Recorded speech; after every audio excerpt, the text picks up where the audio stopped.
अच्छा, तो आप शायर हैं? शेर लिखते हैं, नज्म कहते हैं। शायरी भी अजीब शय है ना। ढूंढना कुछ उदास लफ्जों का, बांध देना रदीफ धागे में, जैसे गजरे में फूल गेंदे के, मोतिये की सफेद कलियों में खूब जचते हैं, खूब लगते हैं।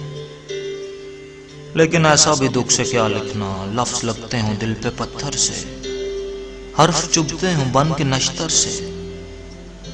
मैंने देखी हैं आपकी नज़में, रोज पढ़ती हूँ आपकी गजलें। जख्म आता है काफिये में कहीं, हाय मिसरों में आम है शायद, दर्द तकिया कलाम है शायद। रंजो हसरत गजब का लिखते हैं, आप नासिर के ढप का लिखते हैं। शेर मुझ पर भी कोई लिख दीजिए, नज्म लिखिए ना कोई अच्छी सी। शौक जुल्फों पे गाल पर लिखिए, मेरी चश्मे गजाल पर लिखिए।